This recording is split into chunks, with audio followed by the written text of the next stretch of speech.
The topics and opinions expressed in the following show are solely those of the host and their guests and not those of W4CY Radio, its employees, or affiliates. We make no recommendations or endorsements for radio show programs, services, or products mentioned on air or on our web. No liability, explicit or implied, shall be extended to W4CY Radio or its employees or affiliates.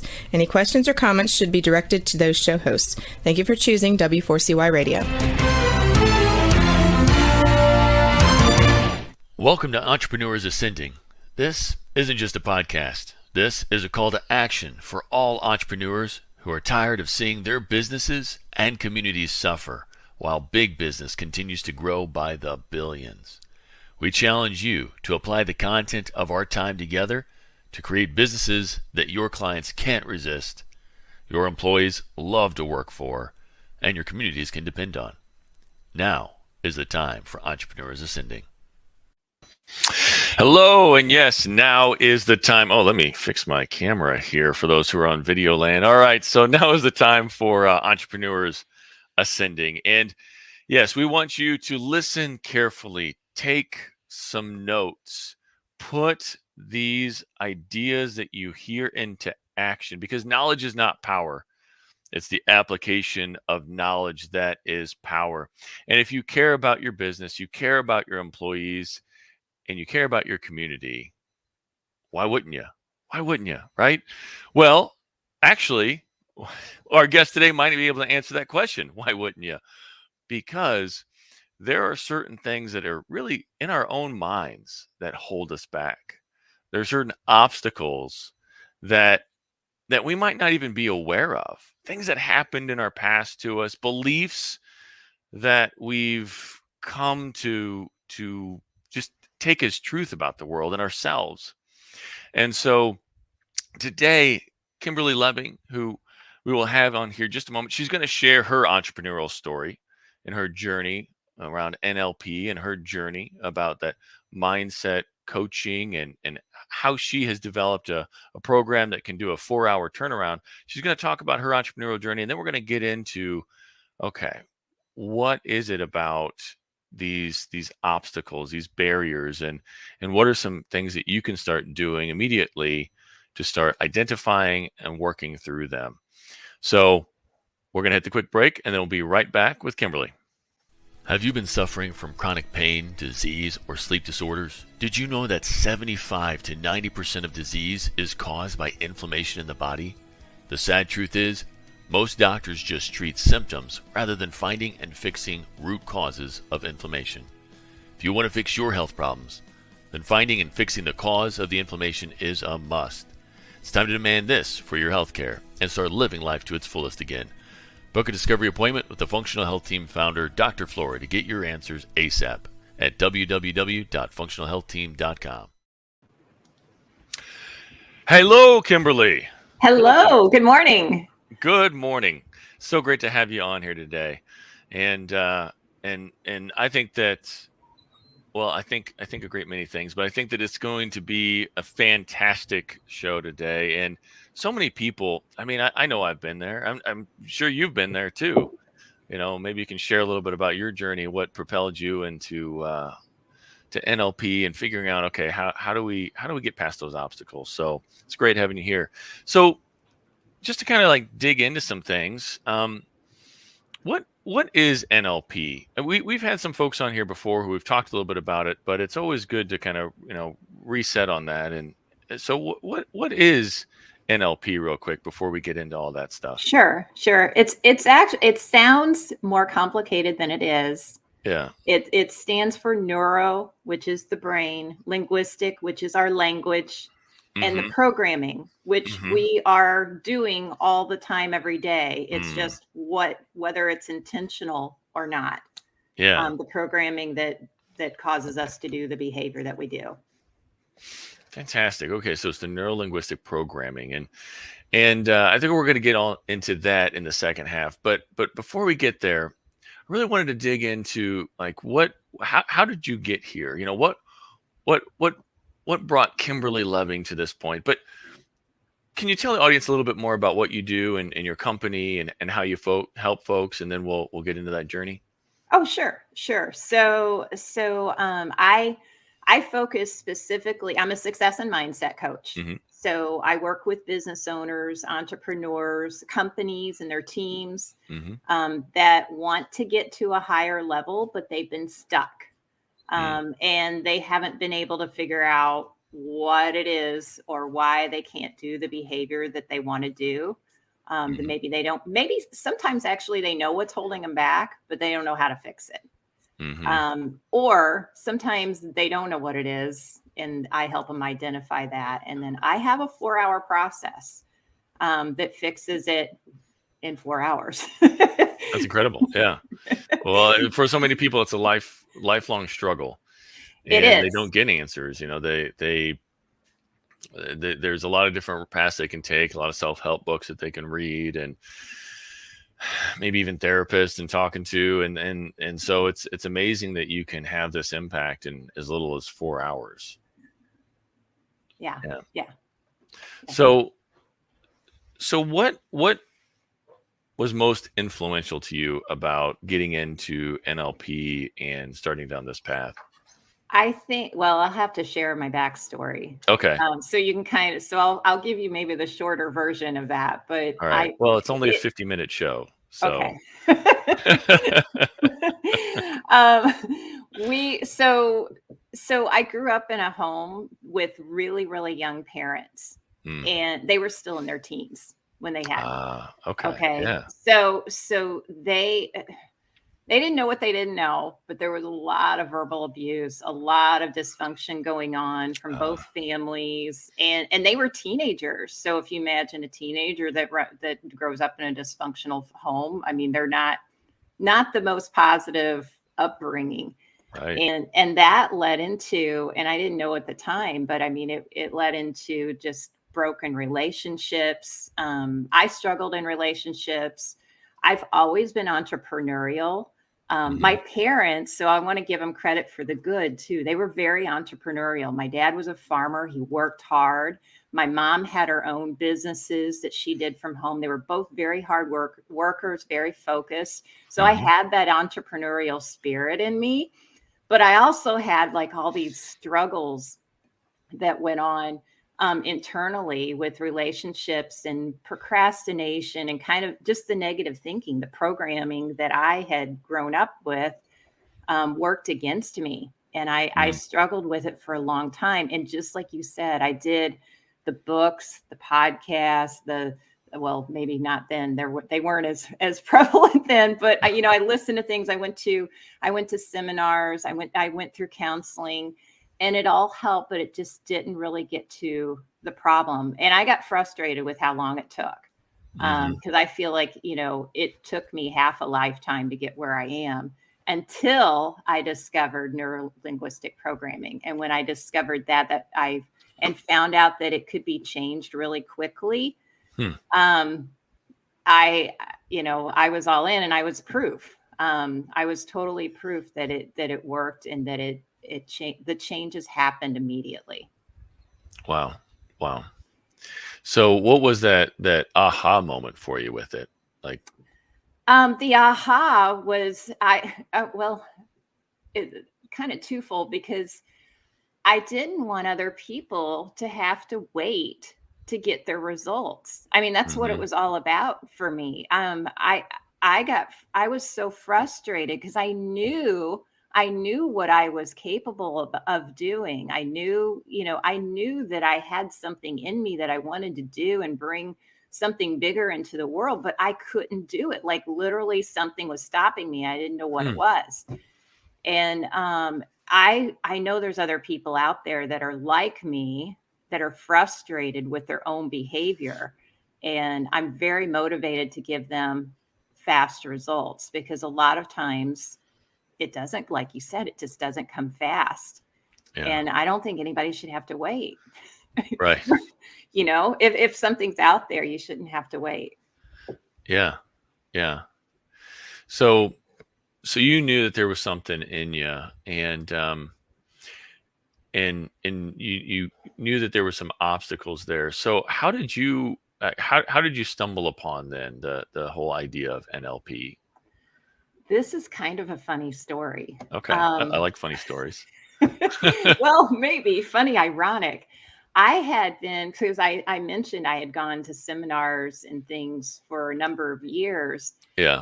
There was an NLP coach that I followed for 7 years. Oh, wow. I never knew it was NLP. Huh. Okay. I never knew. He never said that that's what it was. Never knew that what it was.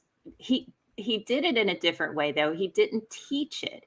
So, in getting into values a little bit, I'm big on integrity. He didn't have the best integrity about it. Oh, okay. It caused some problems. And so, not to go too deep into detail, I didn't want to go down that road too much, but that's Yeah. how I fell into it. Okay. And then later I found a couple of institutions that they did it, they taught it, and I recognized it right away. I almost had a little bit of PTSD about it, but I did it anyway. Something in me told me to go and do it anyway. And I'm really glad I did, because now I know what to look for, as far as what I don't want to do with people in places that I don't want to go. Yeah. Yeah. So, Well, I know there's a little bit of hesitancy about going into it too deep, and I certainly don't want you to mention any names, but I think people have looked at like time or they looked at these like mindset coaches and success coaches, or they've heard maybe life coaching and business coaching, and maybe they've even heard of NLP, but it sounds like a bunch of woo-woo stuff. And there's people out there who give it a bad name. Like, so what are some of those things that, like, I guess maybe if we come at it maybe a different way, what are some of those things that might send off that red alert for somebody who's looking for help in this realm, that you noticed that could help people kind of avoid that and find somebody with more integrity? definitely. Is that a safe way of going at Yeah, this? yeah, it totally. Okay. All right. You're Great. good. Okay. You're good. Okay. I would say, one, if, and this did happen for me, there were things that he said in front of in the seminar, in front of the classroom, that didn't sit well with me internally. Like, that internal voice that you Yeah. hear, but I Yeah. ignored it. And I later found out there were other people in the room that did the same thing. So listen to that internal voice. And just because they're, touting success and this and that, if something in you is telling you to run, you need to go the other way. That would be the number one thing, because our human intuition is really good, if we learn how to trust it. Second thing I would say is to, make sure that they're aligned with your values. If they have beliefs that don't align with you, and you're hearing that in their language that they're saying, then there's other people that do, so find the person that you're comfortable with, that aligns with your beliefs and your values, and go to that person for help. But definitely pay attention to things. So if you feel like something's not right, you need to run. And one of the reasons I bring this up is because I see some folks who are kind of in this realm, or they're touting their coaching programs. And to me, sometimes the tactics are almost psychologically manipulative. Yes. Well, and just as an example of one of those ways is, well, the reason that my program's not working is because, it's not my program. It's just you're not working hard enough. Now, there's a certain amount of truth to that, but if it's presented in like a shaming way, as opposed to let's sit down and figure out why that's happening, if you're open to it, Yeah. and then maybe you need to talk to somebody who can help you a little bit on a deeper level, because maybe there's some stuff that you're not aware of, like, and then, hey, talk to Kimberly, right? Like, so is it something along those lines that maybe you've witnessed in the past? Yeah, I think, it goes back to integrity for me, Yeah. more than anything. Yeah. I mean, it's some of them do say you're right about the shaming. Yeah. And when as soon as you said that, this guy he totally shamed. He totally shamed, and he did it publicly in front of everyone. Oh man. So it was just an interesting experience. But there were good things that I brought from it.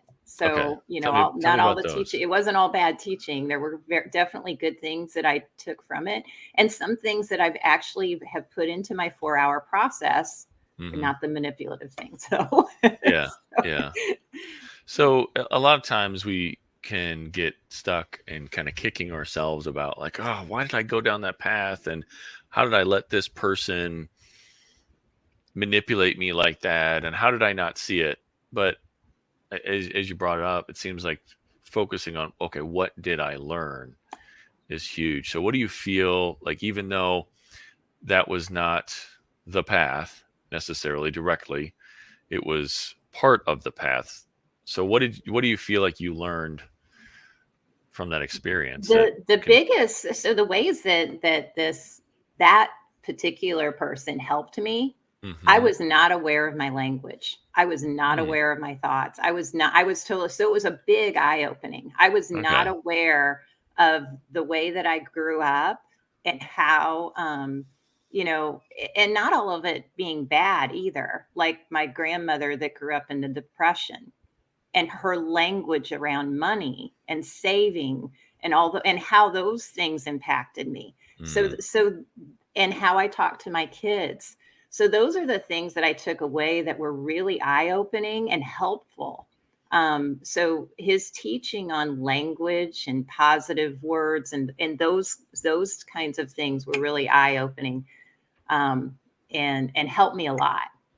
And I've been able to apply it everywhere. I still apply it today, with everything I do, and those are the things that I kept with me. Yeah. To teach others. So are you not only maybe aware of your own language, but maybe you were also aware of language not to use that? Yes. Yeah. Yeah, that definitely. Definitely displayed, language I not guess? to Yeah. use.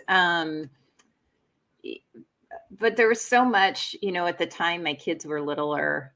So a lot of it was applying because I didn't want them to end up in the same place that I had the same struggles, but the way my language was at that time, they were very well could have been. So it was a huge shift for me. Can you give me an example of like a language shift? Because I don't know if everybody really understands the impact of that. Can you think of like an example of that language shift that was maybe impactful for you or for your kids? Well, I mean, so with my kids, say somebody wanted a new bike, and they picked out, the big, beautiful, top of the line, whatever. Of course. Back then, my language would have been, that's too expensive. We can't afford it. And so, I mean, that's a huge shift for me. So now it would be, okay, well, what could we do to get this bike? How could we work this, or maybe ask a question, is there another bike? But if this is the one, like, how could we get there? Or why do you like this bike? Like, what's so amazing about it that you want it? So that's an example. A lot of my language was very negative based also. So it was, your subconscious mind doesn't process negatives. So I focused a lot on what I didn't want, which gave me more of what I didn't want. Right. It's amazing. Yeah. Don't think of the pink elephant. What? Oh, I immediately exactly. Yeah. Right. Yeah, but I wasn't aware of it, and that first NLP experience really gave me a good foundation for that part. So if you're looking back over the years and you could have a conversation or send a message to your 16-year-old self, what would you say? I would say, and I would continue this message through adulthood, I would say that if you need help with something, go get it. Go ask, be Mhm. an advocate for yourself, find out what it is that you need and seek some answers. Mhm. Um, because I didn't. I did eventually, but it was very slow and very cautious way. Mhm. Um, a lot of what I did, I just thought that that's the way it was, or that's the way I am. This is Hmm. how I grew up. This is the dice I've been giving, and I'm kind of stuck with it. I would say seek answers and be an advocate for yourself. Get Mhm. yourself the help you need. Excellent. Okay. So what do you feel is, well, because for small business owners, especially, educating people can be a tough part of what they do. Market education, educating them about how they're different. What do you feel is like the hardest thing about like educating the people out there who might potentially need you about what NLP is and how it might help them and how your 4 hour process might be impactful for them? What's the most difficult part of that? Um, I think for me, because it's such not everybody's heard of it. Mm-hmm. So there's that explaining. So not everybody knows what NLP is. One, they're almost always intrigued. Like, oh, Yeah. that sounds interesting. Like what? Like that sounds kind of cool. But then their brain immediately goes to this is like counseling, Mm. or Mm-hmm. and it's not anything like counseling. There are some counselors that use it. I know a couple, Okay. but Yeah. it's not the same thing. It's not. There's no storytelling. Mm-hmm. If there is any storytelling, it's for the sole purpose of finding out how you think, Mm-hmm. not what you think, because we all have a strategy. So that's probably the biggest thing, is just explaining what it is and helping people understand that it's not the same thing as therapy or counseling. And a lot of the people I work with have been through therapy and counseling a lot of times, Mm-hmm. and they thought they resolved the problem that's actually the cause Mm. of the behavior that they're trying to change. Yeah. It's really interesting. They worked through it and they're okay with it, whatever that was, but the program is still running. Mm-hmm. So the behavior, the strategy that they have because of that event is still playing, and it's affecting their business. Hmm. Does that make sense? Oh, absolutely. And I think that's something in the second half Okay, we we'll can want get. to dig into, and like what that programming looks like and how we define that. So, but before we jump into that and before our break, just if you could talk to all the entrepreneurs out there and tell them like the number one thing, the number one lesson that you learned that was most impactful for you that they should be applying to their business today. I know it's pretty general because we've got a variety of folks out there, but just in terms of that entrepreneurial side of things, what do you feel like that would be? For me, it kind of goes back to the 16-year-old self question, to be Okay. honest. All right. And that All is right. because applying that to your business, Yeah. find out what it is that you need and go get the help that you need in it, Mm, whatever that is. Because so many times, especially newer entrepreneurs, I think they do this more, but sometimes older ones too. But we yeah. get stuck in this, well, I can do it all. I'm an entrepreneur. I'm going to do everything myself. Yeah. And we don't, and I'm speaking from experience.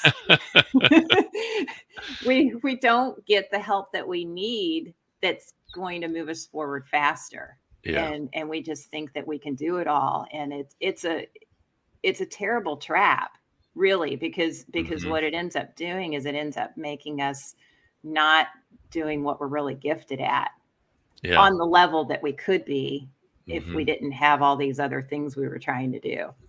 Yeah. No, that's golden. That's golden.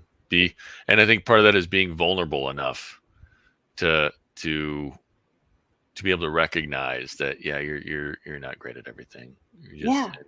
and you might think that you can do better at that than somebody else, but that's only because maybe haven't communicated what you're looking for to the other person clearly enough, So it's like, let's analyze that deeper, right? Yeah. So that's Yeah, cool. That's cool. absolutely. All right. Well, we're going to take a quick break and then we'll come back. We're going to dig into what this programming stuff is, how it affects us, and things that we can do to start identifying our programming and taking action to correct the programming or find a programming that serves us better and implement that, right? Maybe that's a better way of saying it. All right. Well, we'll be right back. Have you been suffering from chronic pain, disease, or sleep disorders? Did you know that 75 to 90% of disease is caused by inflammation in the body? The sad truth is, most doctors just treat symptoms rather than finding and fixing root causes of inflammation. If you want to fix your health problems, then finding and fixing the cause of the inflammation is a must. It's time to demand this for your health care and start living life to its fullest again. Book a discovery appointment with the Functional Health Team founder, Dr. Flora, to get your answers ASAP at www.functionalhealthteam.com. All right, and we're back. And in case you missed it and you're just now tuning in that first half, Kimberly was sharing some of her entrepreneurial journey and the golden nuggets that she learned along the way. And you definitely need to go back and listen in and pay close attention, because there were some things in there that I think could help most people, if not everybody, listening to this show. So thank you so much, Kimberly, for being open and sharing some of your journey. So digging into, okay, we talked about NLP, and we talked a little bit about what NLP is, right? Neuro-linguistic programming. But we've talked about that. We've used that word programming quite a few times. So what is that programming exactly? Like, where does it lay, or where is it in our brain, I guess, or maybe even in our consciousness? Like, where is it at? Well, that's a deep question. Deep in there. Yeah. It is. So it happens through language. It happens through, we have filters up here that, you've heard, I'm sure, 50,000 thoughts a day that come into, our brains every single day. Well, as those go through our brain, they go through a filter. The filter is those are our experiences, our memories, literally everything, our beliefs, our family's beliefs. It goes through all that. And then out of that is where our behaviors and our responses come from. So we delete, distort, generalize information because of the filters. So to make it fit into our own map of the world. So it's all in here, but it's all about more language than anything, because I mentioned that earlier, we're programming constantly.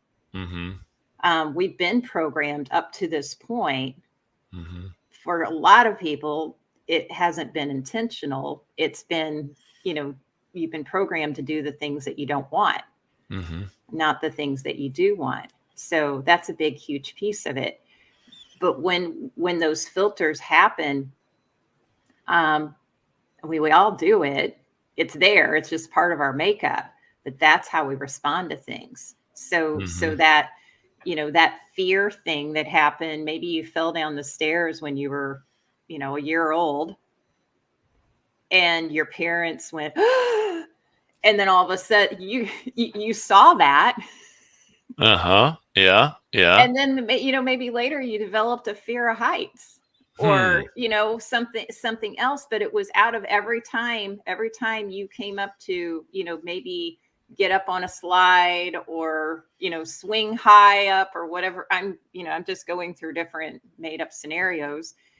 You went through that filter of falling down first, and then maybe something else happened that kind of acknowledged that or confirmed, oh yeah, fear is bad or heights are bad. Yeah. And then you continue to do it. But then as we end up being adults, it's so deep seated in there, you don't even realize you're doing it.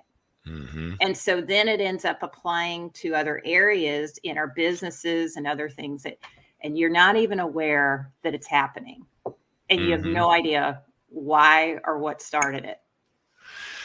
So it's kind of like the difference in parenting, where kid falls down, scrapes their knee. One parent might, oh my gosh, and make a big deal out of it. And are you okay? And maybe even show some fear on their face, and versus the other side where it's kind of like, well, just rub some dirt on it, get back out there and play. True, but you may end up with the program of people that love me don't really care. All right. Well, that's fair too. So there's got to be some sort of balance. You're saying there's somewhere. All right. Fair enough. And as a parent, because I think we kind of hit upon that a little bit, with your young parents. Would you say that even that reaction, if we're just thinking about our impact as parents, should that reaction maybe vary a little bit based on the individual kid and how they interpret some things, if you can see that? Yeah, totally. Yeah. I mean, there's no secret that your kids, I mean, I have 3 kids, they're all different personalities. Yeah. And I know, one needs a little bit more sternness. And there's another one that, you could say things really, softly, quietly, and they get it right away, and it's not, big deal. So I think, you have to take those, be intuitive about your kids and how you talk with them, but also just be aware of what language you're using with your kids, because it impacts them. Everything we say impacts them. We can't control it all. Everybody's going to have problems. None of us are perfect. So right. Yeah. So that language that we use, and you said that you had learned some different ways of using language that impacts our kids, but how does it impact us as adults? Oh, that's huge. You hit on this a little bit earlier about learning. What did you, because I like to, when we have things that happen in our businesses or in our lives, a big, huge key is to twist it or to turn it into, what did you learn? Whatever that is, what did you learn from that experience? Because when we learn from it, we get to move on. Yeah. We get to move on. And that's huge. And that's easy to incorporate into your life. So, if you're frustrated with something or something's not going right, okay, what can I learn from this? Yeah. That's a big mindset shift. Just by itself. It's easy to do. It's also easy not to do. But that puts your brain focusing on the positive things. I'm big on questions too, and using those to focus. Yeah. So what kinds of questions, though? So, I'll give you an example.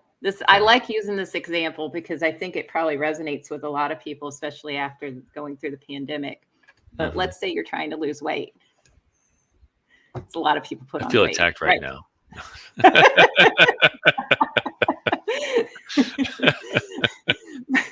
But if we're trying to lose weight, and then some of the we ask ourselves questions all the time. Just like, we're programming ourselves. A lot of it has to do with the questions that we're asking ourselves. So if we ask ourselves, why did I gain 5 pounds? Why am I not losing weight? It immediately goes to the negative things. Well, you didn't lose weight because you ate that bag of potato chips. You didn't go to the gym this morning. You didn't, you can name off a bazillion things that you didn't do right. And that's what comes into focus. And it goes into that reticular activating system, the part of your brain that focuses on things. So instead of asking why, ask what or how. What, what kind of foods can I put in my body today that's going to align with my health goals? How can I be even more healthier? And that's the easiest example, I think, because a lot of people can resonate with it. But also, it's easy to apply to any area. So if we're asking, why didn't I get that sale, or why didn't I do this, in my business, asking those what or how questions instead can get you a lot further. And it's really powerful.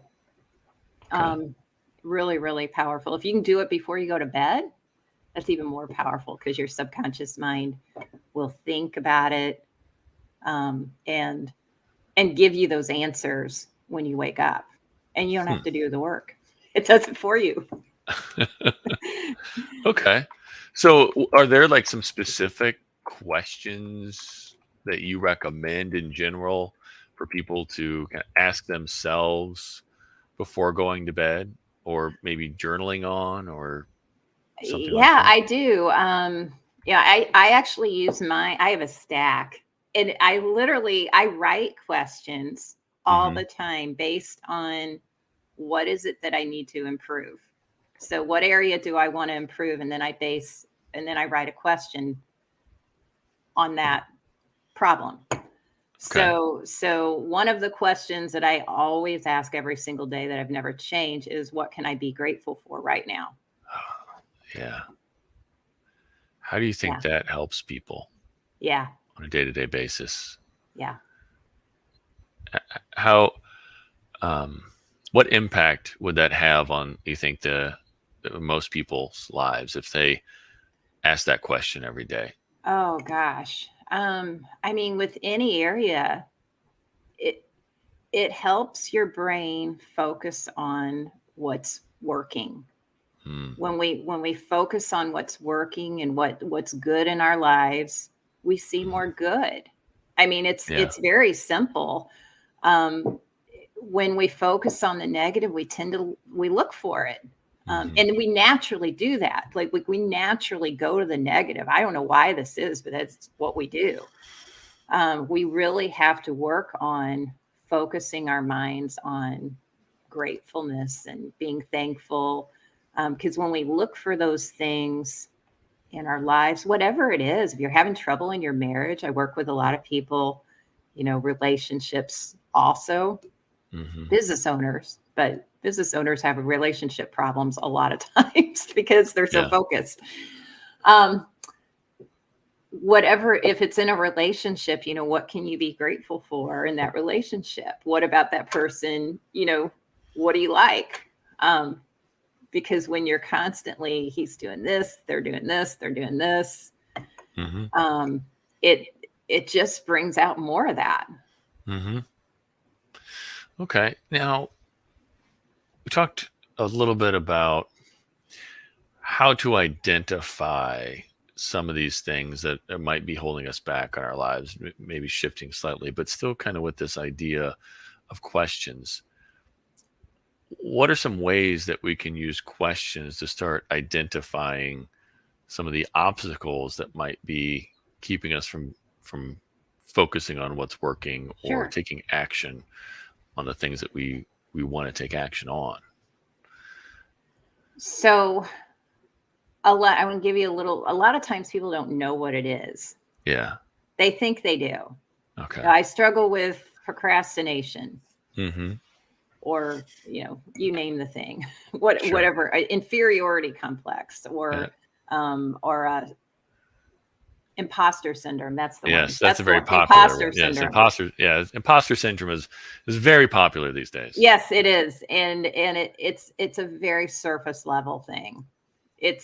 I don't even understand it totally, to be honest, like what people mean by that, because there's always a deeper something deeper beneath it. It's very, very surface level. So asking yourself, what is the one area in my life, or what is the one problem that if I change that problem or got rid of it completely, what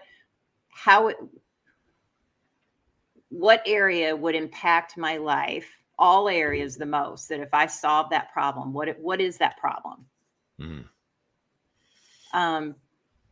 Because when we can focus on what that one thing is, then we can start to dig in even deeper. And when I ask people to dig in even deeper, one of the questions that I ask is, how is that a problem? So let's say it's consistency. How is consistency a problem? And you might say, well, I'm not getting the business that I want, or I'm not making the sales calls that I want. Well, how is that a problem?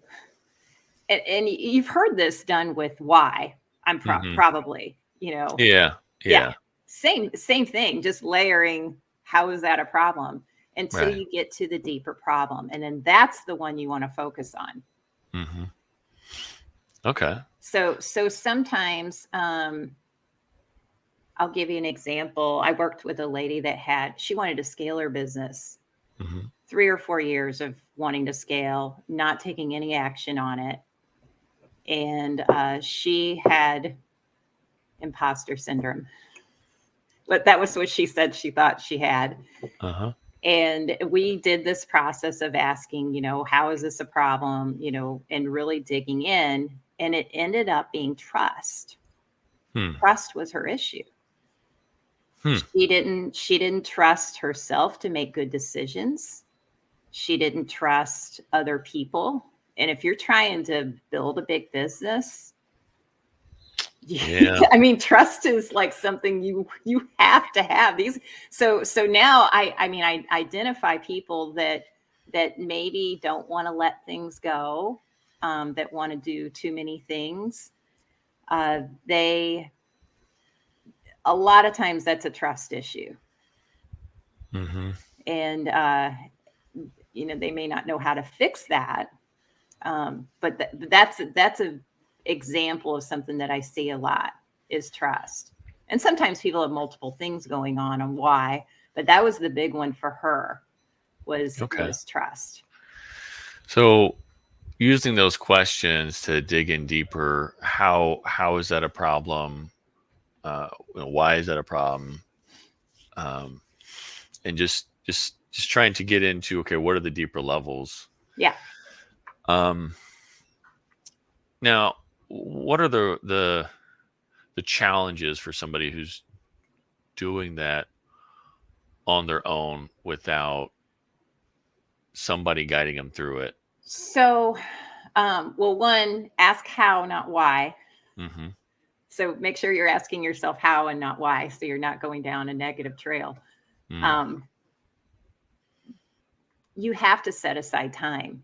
So if you're doing this on your own, you have to set aside some time, block out a day or half a day, couple hours, something, to actually sit down, have completely no distractions around, no phone, no nothing, so that you can focus. Okay. Because I think that's probably the biggest struggle for most people, is just taking the time to do it. Yeah. But it's hugely valuable. I mean, you can do this. Just grab a journal, grab a pen and paper, and start digging in. And it can go quick. You may not need a whole day.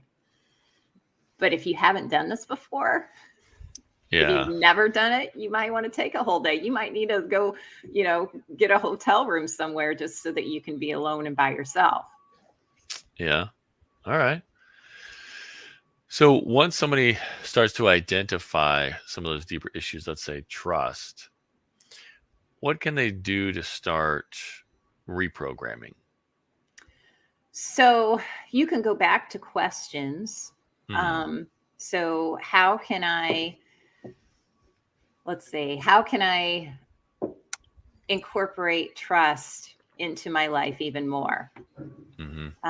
What's the one thing I can do that's going to help me trust people more? Like just asking yourself those questions.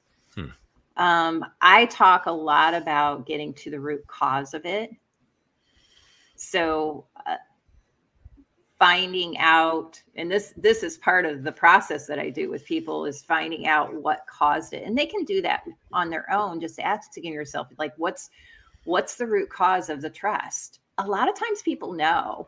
Sometimes they don't. Sometimes they're thinking of the most recent trust event, but a lot of times it goes way far back. So asking yourself that question, what's the event that's caused this? And then what did I learn from that event? So going back to the learning.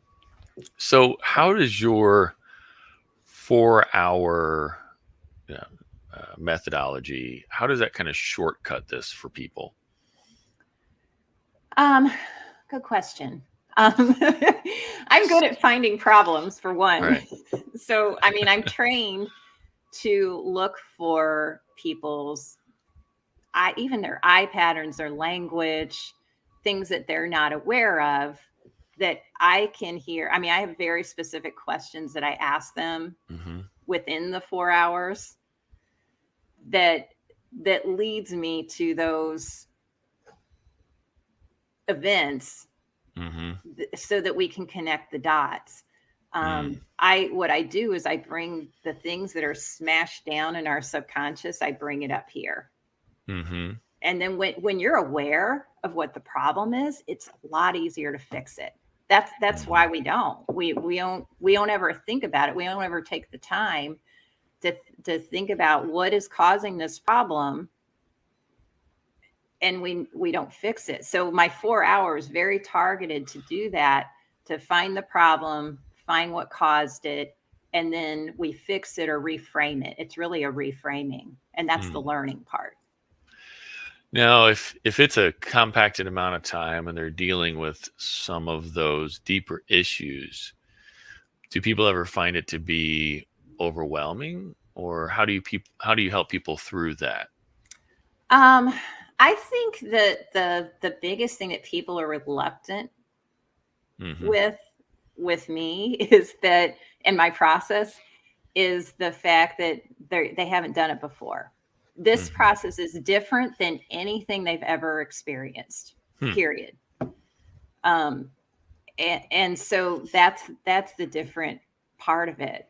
I recently worked with a contracting company, and I did this 4 hour with a whole group, 12 guys, sales guys. They knock on doors and all at the same time.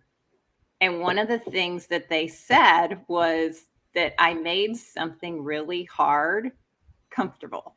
Ah, okay. So, they were very nervous. Yeah. But I wish I could give you this is something that, anybody could do on their own. But I think some of it's just that's my gift is I make people feel really, really comfortable, and it's not a big deal. And by the end of it, they're energized and they're ready to go. Yeah. Well, it's like with what I do as a business coach, right? Helping people with their sales and marketing strategies and all that stuff. It's like, well, yeah, I mean, you could probably do some of this stuff on your own, but you're probably not going to get as good of results, and it's probably going to take you a lot longer. Yeah. So if you want better results and you want it faster, that's my argument. Yeah. I've got certain ways of doing it that just make it easier, and you can have that vision faster. So I totally hear you. So, well, if people want to know more about you and get a hold of you, what's the best way for them to do that? Sure. Well, you can connect with me on social media. I'm on Facebook, LinkedIn, all the places. I've got a website, KimberlyLebbing.com, and I've got, I've got downloads on there that you can, check out my process. I've got a download about how I helped a business owner go from zero business to over $1 million in a year. So download that, and it unveils my whole process. Wonderful. Well, thank you again for being on the show. And again, it's KimberlyLebbing.com. So you can go check more of her information out. And if you are struggling with your business and you want to take it to the next level, we're here to help. We know some great folks like Kimberly for some mindset stuff, and we also help out with the strategic planning, marketing, sales, all that stuff to help you grow as well. So thanks again, and we'll talk again soon. Thank you. Thank you for being with us today. But now is the time to put what we talked about into practice. Remember, your family, employees, and community are depending on you to rise up and win. The great news is you're not alone. You're part of a resurgence of entrepreneurs who are ready to take their business, life, and impact to the next level, and we're going to do it together. This show is powered by Time for Success, where we help business owners every day who want more freedom and wealth while building a legacy of positive impact. Please follow Time for Success on LinkedIn, Facebook, and YouTube for more helpful strategies and tools for creating the business and life of your dreams.